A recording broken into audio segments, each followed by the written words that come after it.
നിന്റെ ചട്ടങ്ങൾ പഠിപ്പാൻ തക്കവണ്ണം കഷ്ടതയിൽ ആയത് എനിക്ക് ഗുണമായി. വളരെ അനുഗ്രഹീതമായ ഒരു ദൈവവചനമാണത്.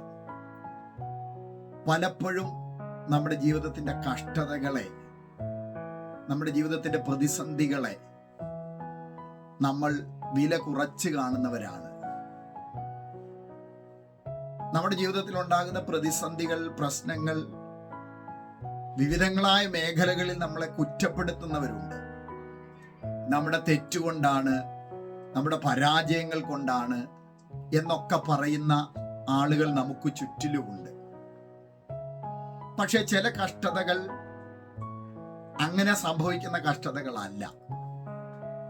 ദൈവം അനുവദിക്കുന്ന ചില കഷ്ടതകളുണ്ട് നമ്മുടെ എല്ലാം ജീവിതത്തിൽ.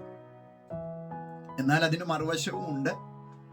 നമ്മുടെ പ്രവൃത്തികൾ കൊണ്ടും നമ്മുടെ ദൈവമായിട്ടുള്ള വചനവിരുദ്ധമായ മുന്നേറ്റങ്ങൾ കൊണ്ടും ഒക്കെ വരുന്ന കഷ്ടതകളുണ്ട്. പിശാച് നമ്മളെ ഇല്ലായ്മ ചെയ്യുവാൻ നമ്മുടെ ജീവിതത്തെ അഴിച്ചുവിടുന്ന കഷ്ടതകളുണ്ട്.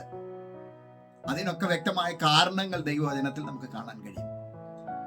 എന്നാൽ ദൈവവചനം നമുക്ക് പഠിച്ചു വരുമ്പോൾ ദൈവം ഉപയോഗിച്ച ഭക്തന്മാരെ ഒക്കെ ചില കഷ്ടതകളിലൂടെ ദൈവം നയിച്ചത്, അവരെ പോകാൻ അനുവദിച്ചത്, അതിന്റെ പിന്നിലൊക്കെ വലിയ കാരണങ്ങളുണ്ട്. അതാണ് ഇവിടെ സങ്കീർത്തനക്കാരൻ ഈ വചനം പറയുന്നത്. കഷ്ടത വന്നത് എനിക്ക് ഗുണമായി. എന്താണ് എനിക്ക് വന്ന ഗുണമെന്നറിയാമോ?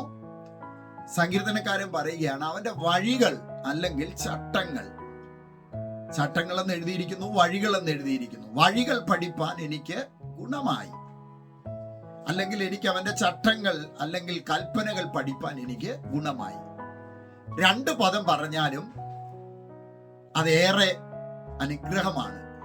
നമ്മുടെ ജീവിതത്തിൽ ദൈവം അനുവദിക്കുന്ന കഷ്ടങ്ങളിലൂടെയാണ് നിങ്ങൾ യാത്ര ചെയ്യുന്നതെങ്കിൽ പിറുപിറുക്കണ്ട. അവിടെയൊക്കെ ദൈവം ഒരുക്കി വെച്ചിരിക്കുന്ന നമ്മുടെ ജീവിതത്തിന്റെ ഒരു വിശാല വഴികളുണ്ട്. അല്ലെങ്കിൽ നാം എങ്ങനെ ഒരുക്കപ്പെടണം, നമ്മുടെ നിത്യതയ്ക്ക് തടസ്സമാകുന്ന നമ്മുടെ ജീവിതത്തിന്റെ കുറവുകളെ മാറ്റി ദൈവത്തിന്റെ ചട്ടങ്ങളിൽ, ദൈവത്തിന്റെ വഴികളിൽ, ദൈവത്തിന്റെ നിയമങ്ങളിൽ നമ്മൾ യാത്ര ചെയ്യുവാൻ തക്കവണ്ണം ആ പ്രതിസന്ധി കാരണമായി തീരും. ആരോടും തുറന്നു പറയാൻ കഴിയാത്ത, ആർക്കും പരിഹരിക്കാൻ കഴിയാത്ത വിഷയങ്ങളുടെ യാത്ര ചെയ്യുന്നവരെ അധൈര്യപ്പെടണ്ട.